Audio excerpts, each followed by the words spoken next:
Over the past decade, as a global security analyst, one of the clearest realities that I've been observing specific to Nigeria is the staggering complexity of its security crisis.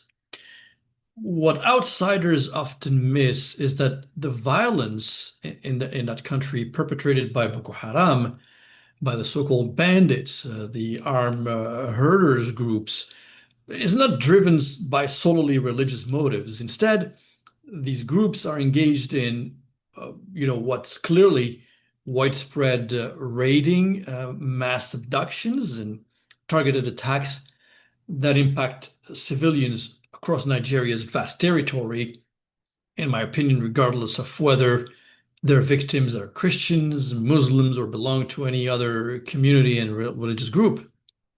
Now, Boko Haram and its offshoots, like ISWAP, have indeed targeted churches and mosques, but most of their atrocities, from suicide bombing to highway kidnappings, are indiscriminate.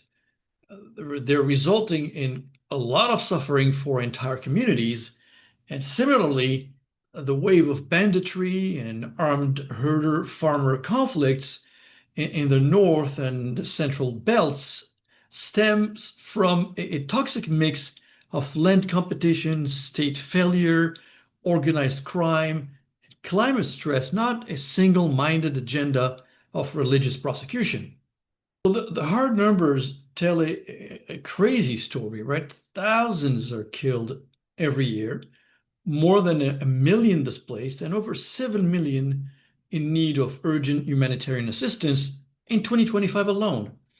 Attacks by these armed groups have taken the lives of children, women, elderly, and imams and pastors alike, often within the same communities. Now, even Nigeria's own Human Rights Commission and the United Nations agencies have clearly warned that the violence is rooted in complex overlapping factors that include ethnic, economic, territorial, and criminal.